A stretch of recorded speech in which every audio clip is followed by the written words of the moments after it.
idėja apie šias trąšas gimė dėl to, kad mes anksčiau naudodavome skystą karbamidą, amino lyderis plus, vadinasi jis taip, ir daug metų ir būdavo geri rezultatai, tačiau mes, kad pagerinti, sakysim, šitą produktą, mes dar dėdavome kalio sulfatą.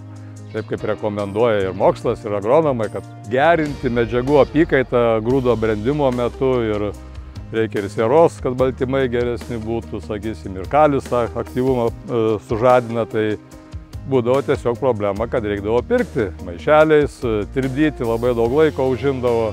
Gimė tokia mintis, kad reikia Agrochemai ir pasiūlyti tokią idėją, kad šitos produktus apjungti į vieną trąšą.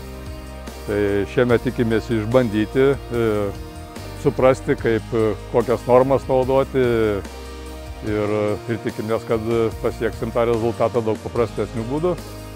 Apie šį produktą pradėjome galvoti dar prieš kelis metus, kai mūsų Agrochemos inovacijų dirbtuvėse klientai pasiūlė idėją sukurti produktą kokybiniam tręšimui per lapus. Per tą laikotarpį, kol vykdėme tyrimus, išbandėme visą eilę žaliavų, formulacijų, kol atrinkome pačius optimaliausius prototipus. Į NKS plus amino sudėtį įeinantis azotas skatina branduolio ląstelių dalijimąsi, didina produktyvumą. Kalis svarbus vandens balansui palaikyti bei mikroelementų pernašai, o taip pat vienas iš esminių elementų skatinant augalo imunitetą ir apsaugą.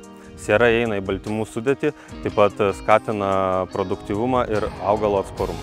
Amino rūgštys įeina į fermentų sintezę, taip pat veikia kaip natūralus chelatas, bei skatina augalų stimuliacinį poveikį. Norime padėkoti visai komandai, kuri prisidėjo prie šio produkto kūrimo ir vystymo ir taip pat idėjos. Tariame didelį ačiū jiems ir tikimės, kad šis produktas prisidės prie didesnio produktyvumo, derliaus ir padės jiems ūkyje.